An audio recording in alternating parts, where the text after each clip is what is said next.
Já estamos de volta, agora 4 horas mais 38 minutinhos. Vamos com os números do Covid, com a Natália. Boa tarde, Nath.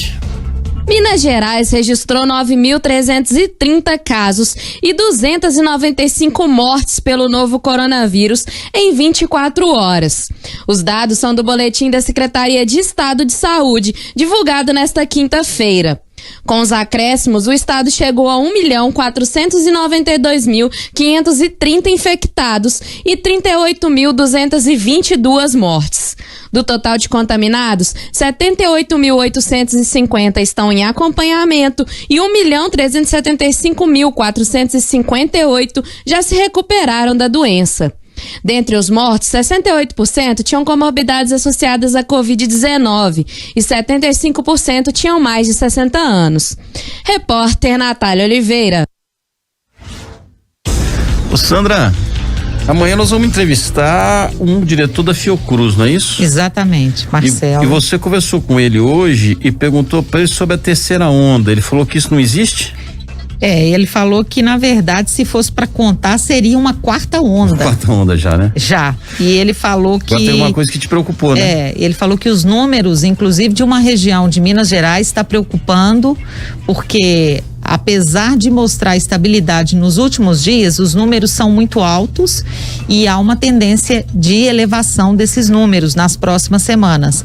Então amanhã a gente vai falar, ele é responsável pelo Infogrip, que é um mapeamento aí de toda a Covid e a tendência de alta. E ele falou que essa coisa aí de terceira onda pode esquecer, porque na verdade o quadro de 2021 ele está muito mais grave em relação à Covid do que em relação ao ano de 2020. Então esse ano a situação está bem mais grave e se a gente não tiver vacina para todo mundo, a situação pode ficar pior. Mas esse número de hoje, 295 mortes para uma quinta-feira, tá menor do que quinta-feira passada, não tá? É o que ele falou, né? Tá mostrando uma certa estabilidade, né?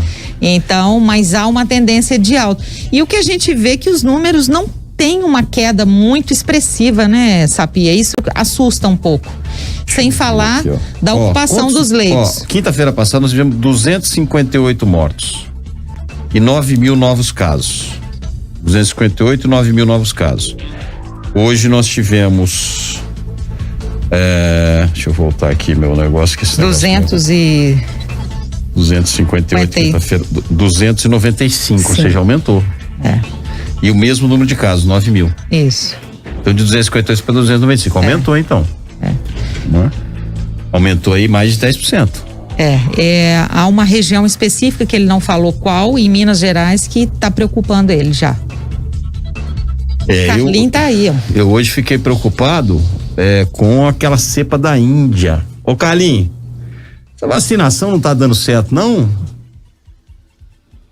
É muito lenta, né, Sapia? Esse é que é o problema. O ritmo de vacinação, quer dizer, nós temos, entre primeira e segunda dose, nós temos menos de 10% da população vacinada, se você contar exatamente as duas doses concomitantemente, né? E eu acho que o avanço que vai ter é se a gente conseguir a quebra temporária das patentes das vacinas. Hoje, a boa notícia é que a União Europeia, quer dizer, os Estados Unidos já defendeu a proposta. A China também. A China, a União Europeia, a África do Sul e os países do terceiro mundo. O Brasil ainda não, né? Apesar de que o Congresso Nacional, tanto a Câmara como o Senado, tem defendido. Mas acredito que com a quebra temporária das patentes, a gente possa ter uma produção maior e a gente possa vacinar. Acho que a vacina é o melhor mecanismo para diminuir e mitigar o risco. Rodrigo Pacheco falou isso aqui para mim essa semana, segunda-feira. Ô Carlinhos, já que nós tocamos no assunto das vacinas, eu vou começar com a CPI da Assembleia Legislativa. O ex-secretário de Saúde mudou o discurso dele agora e disse que tomou a vacina para dar exemplo. Mas ele tomou escondido? Que exemplo é esse? Hein, Carlinhos? Um péssimo exemplo. Né? Um péssimo exemplo. E aí que a importância dessa CPI, sabe, é interessante porque ali no espaço da CPI, do parlamento, você não tem como fazer muita firula, não, né? Os parlamentares, quando apertam o cidadão, a verdade é apertar no bom sentido, não no sentido da tortura, né? Mas a verdade vem à tona e a população, o país e a comunidade fica melhor esclarecida sobre essas omissões e erros gravíssimos que merecem punições exemplares, no meu modo de ver. Eu conversei com o presidente da CPI do Fura-Filas, o deputado João Vitor Xavier. João Vitor foi deputado junto com você, não foi? Foi no segundo mandato, foi. Um grande deputado e está fazendo um excelente trabalho lá à frente, na condução da CPI aqui de Minas. Sim, eu entrevistei ele esses dias e coloquei para ele o seguinte: o secretário de saúde e o então secretário de saúde e o adjunto foram demitidos, os dois. Mas para mim tinha que demitir todos. Todos que tomaram a vacina cometeram o crime.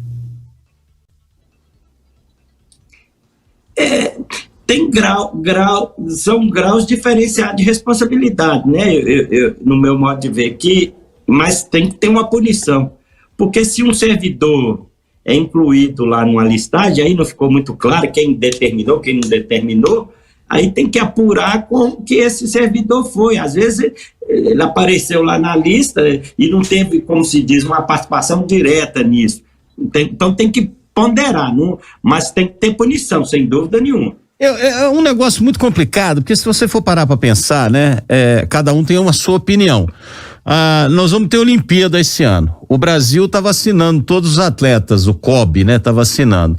Ora, meu Deus do céu, o que é mais importante? Vacinar um professor, vacinar um gari, vacinar um motorista de transporte coletivo, um taxista que leva o doente para o hospital, ou vacinar uma equipe que vai para os Jogos Olímpicos? Eu, sinceramente, não vacinaria essas pessoas, como também sou contra vacinar os atletas dos times que estão disputando as competições sul-americanas. O próprio Atlético Mineiro foi vacinado ontem, o Atlético de Goiás já foi vacinado, Flamengo, todo mundo, todos os times estão sendo vacinados, Palmeiras, Corinthians, Atlético Paranaense, Bragantino, São Paulo, Santos, todos eles, menos o Cruzeiro, que o passaporte foi cassado, né? O resto todos estão sendo vacinados. Aí eu te pergunto, essa questão do fura-fila, ela é muito grave, quer dizer, eu tava na Bahia semana passada, vendo o jornal local lá, aliás foi no avião de volta na segunda-feira, o número de médicos que estão falsificando relatórios lá para as pessoas tomarem vacina aumentou e muito. Aí estão dizendo, se descobrir, o médico pode perder o CRM, mas como é que vai descobrir? O cara vai contar, eu comprei aqui um atestado falso e tal. Nessas horas a consciência é o guia de cada um nessa perda. E a gente vive esse dilema, o dilema próprio da ausência do número significativo de vacinas. Você pode ver que após a mudança da política de governo lá nos Estados Unidos, que ampliou-se o processo de vacinação, hoje lá eles têm menos problema com isso do que outros que estão atrasados na vacina. Então, nós temos que focar, é preciso ter vacina rápida, com maior quantidade, para mais gente, né? Por exemplo, agora em Contagem, a pessoa com deficiência, a partir de 40 anos, já está sendo convocado para vacinar. Inclusive, ele não precisa ser do BPC, ele pode ser uma pessoa com deficiência física ou intelectual, e está tendo direito à vacina, claro. Pelo Plano Nacional de Imunização. Sim. Então, quer dizer, são escolhas difíceis e essas escolhas elas vão diminuir se a gente ampliar a vacinação. Isso é que é o ponto.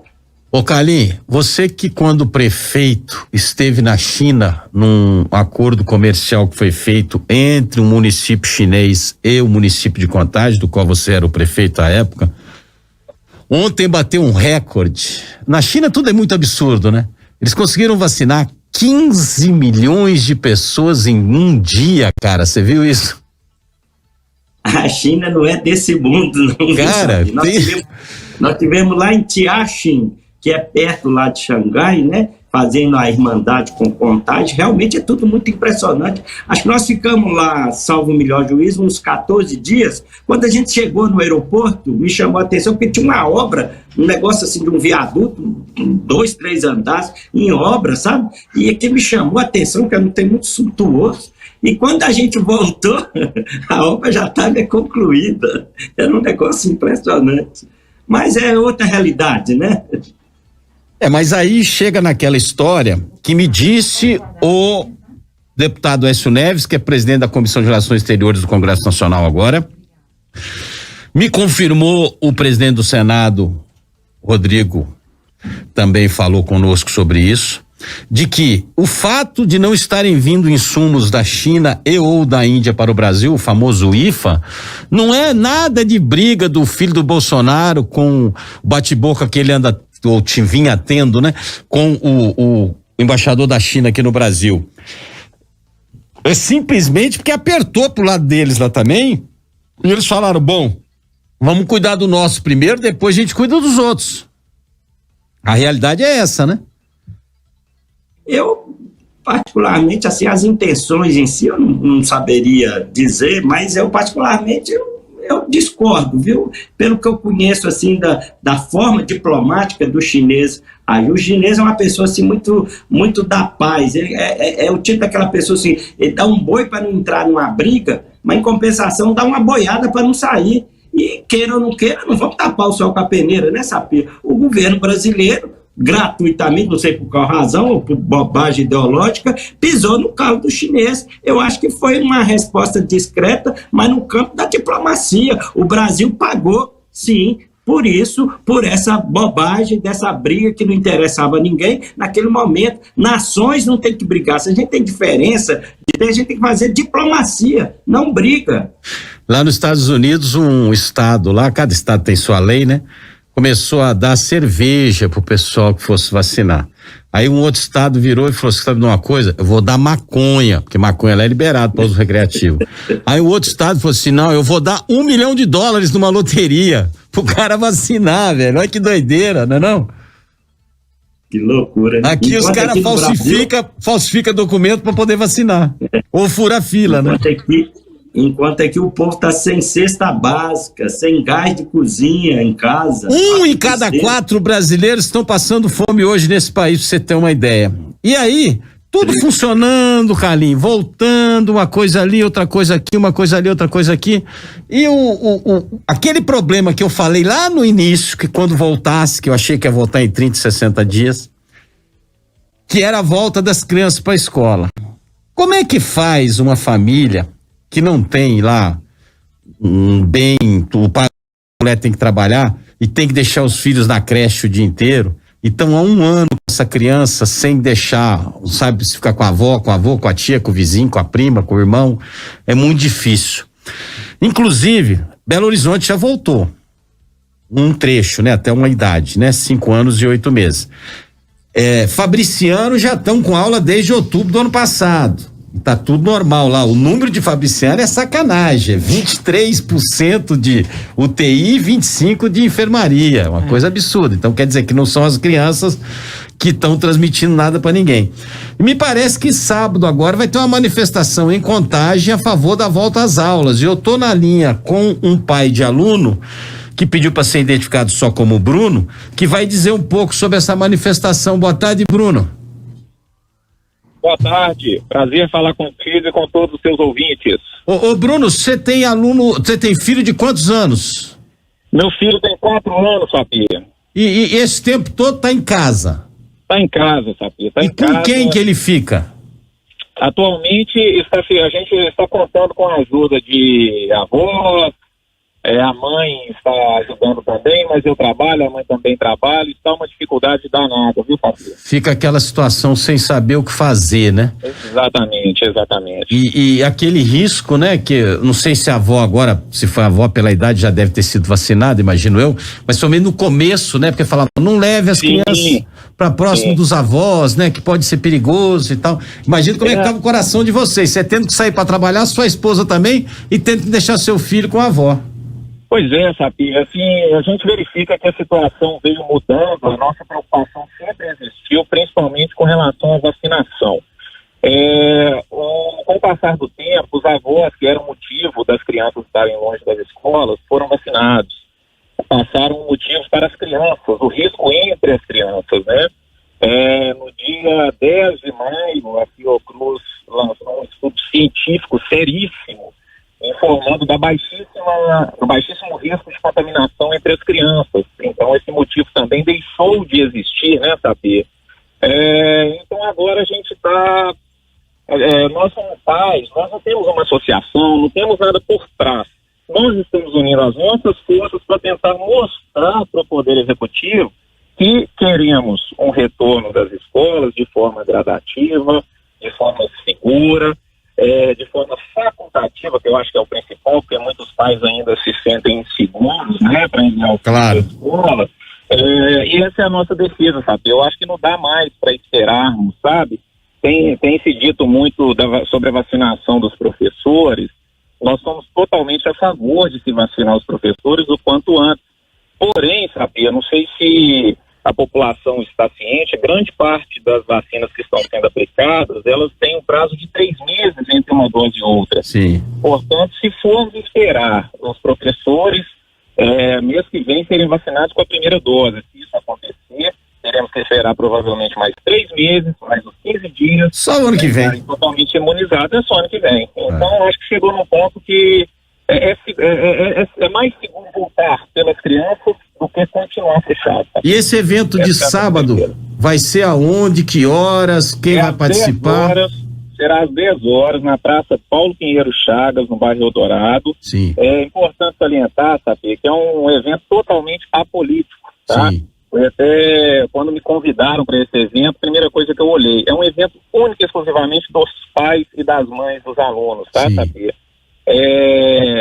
Com todo respeito ao distanciamento, um evento que manteremos distanciamento social, utilização de máscara, fazer uma coisa de forma ordeira, para demonstrar ao Poder Executivo que somos favoráveis ao retorno de forma segura.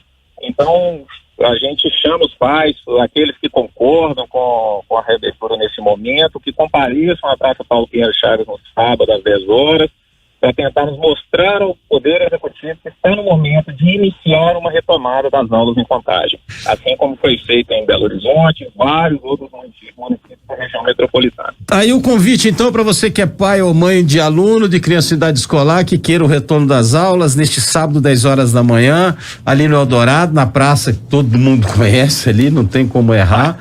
A partir Paulo Pinheiro Chagas, isso aí. Paulo, é na como é que chama a rua ali? Na João César de Oliveira. É na João César de Oliveira. Ali todo mundo sabe onde é facinho e tal. Então, combinado 10 horas no sábado. Bruno, obrigado, viu, pela sua participação aqui. Obrigado, Papi. Um abraço. Ô, Carlinhos, eu tenho que ir embora, mas tenho que te dar 2 recados aqui. Um amigo falou assim: discordo do amigo Carlinhos. É claro que os chineses estão vendo o lado deles primeiro. Foi o nosso querido Paulo de Birité. E segundo, o Arley do Novo Riacho. O Carlinhos saiu do PCdoB, mas o partido não saiu dele. Vai gostar de uma ditadura comunista igual a da China, viu? Carlinhos. Ô amigo, só pra finalizar, você é a favor da volta às aulas? Isso que eu ia dizer, Sapia, eu faço parte da Comissão de Educação da Câmara, por unanimidade, eu, pastor Itamar, Abner Mota, que somos os membros dessa comissão, o nosso parecer é favorável à volta às aulas presenciais. Obviamente que os pais é que vão escolher se quer voltar ou não, e cumpridos os protocolos, e essa volta ser paulatinamente, começando pela educação infantil, porque os relatos, Sapia, de crianças hoje que estão passando por graves dificuldades e graves riscos. Então, nós entendemos que, mesmo com o risco da Covid, a escola ainda é o lugar mais seguro para essas crianças. Então, o parecer da Comissão de Educação da Câmara é favorável. os pais estão de parabéns em pleitear a volta às aulas. Você vai pagar o que você está me devendo hoje? Hoje. A visita lá no escritório? Porque você não foi no escritório essa semana. Eu fiquei lá sozinho. Esses dias. Hoje você vai? Você reparou, hein? Hoje eu vou. Se você vai, então eu vou. Eu não ia, eu só vou porque você vai. Nossa, tá bom. Outra coisinha, Sapia, eu fiquei tão feliz, eu gostei demais da entrevista aí do Irlan Melo, e ele fez essa lembrança dessa pessoa maravilhosa que é o seu Zé Carneiro, Sim. que era aqui de Contagem, do Novo Riacho, da cooperativa de caminhoneiros, que foi uma das vítimas do anel rodoviário. Exatamente. Ele lutou Infelizmente. para melhorar aquele anel e foi um que perdeu a sua vida. Então, essas pistas de escape aí tem que agilizar mesmo. Tá de parabéns o vereador e que belíssima homenagem ao Zé Carneiro, merecido, viu, Sapia? Obrigado, Carlinhos, até mais tarde. Sandro, ganhador de hoje. O ganhador é o Paulo de Ibirité, final de telefone 6480. O Paulo que foi que xingou o Carlinhos agora há pouco, não foi? É o mesmo. Beleza. Vambora, Abraço, Sandra. Vem aí, vambora. Valdívio Carvalho com Patrulha da Cidade. Tchau, gente.